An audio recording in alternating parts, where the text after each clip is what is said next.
সীমা বলো তো ইমানের অঙ্গ কি?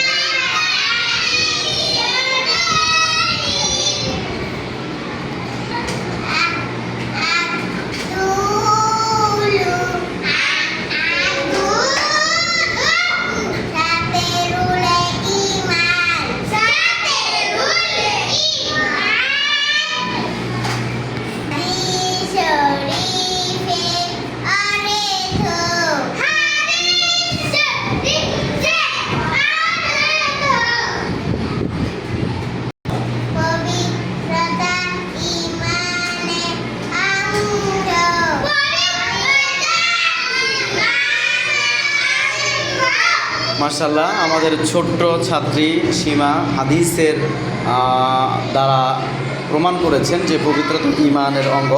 এটি হচ্ছে সহিহ মুসলিমের 223 নম্বর হাদিস, সিয়াসিত্তার কিতাব সহিহ মুসলিম যে একটি। তো এখানে আমরা অনেক জায়গায় অনেক দেয়ালে গ্রাফিতি থাকে যে পরিষ্কার পরিচ্ছন্নতা ইমানের অঙ্গ, নিচে লেখা থাকে আল হাদিস। আসলে এরকম সরাসরি এই অর্থে এরকম হাদিসটা নেই।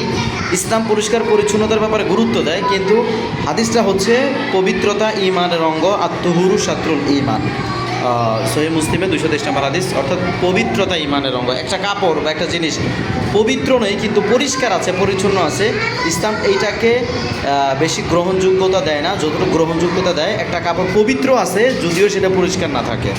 ইসলাম পরিষ্কার পরিচ্ছন্নতার ব্যাপারে অবভিয়াসলি ইন্সপায়ার করে, অবভিয়াসলি সেটা সাপোর্ট করে, অবভিয়াসলি সেটাকে অনেক রেসপন্স করে, কিন্তু পবিত্রতা আগে, তারপরে হচ্ছে পরিষ্কার পরিচ্ছন্নতা। এবং এরকম একটা হাদিস অনেকে বলে যে পরিষ্কার পরিচ্ছন্নতা ইমানের অঙ্গ। এটা মূলত গলত কথা। পরিষ্কার পরিচ্ছন্নতার ব্যাপারে হাদিসে অন্য হাদিস আছে, অন্য আলোচনা, কিন্তু এরকম অর্থে এরকম হাদিসটা নেই।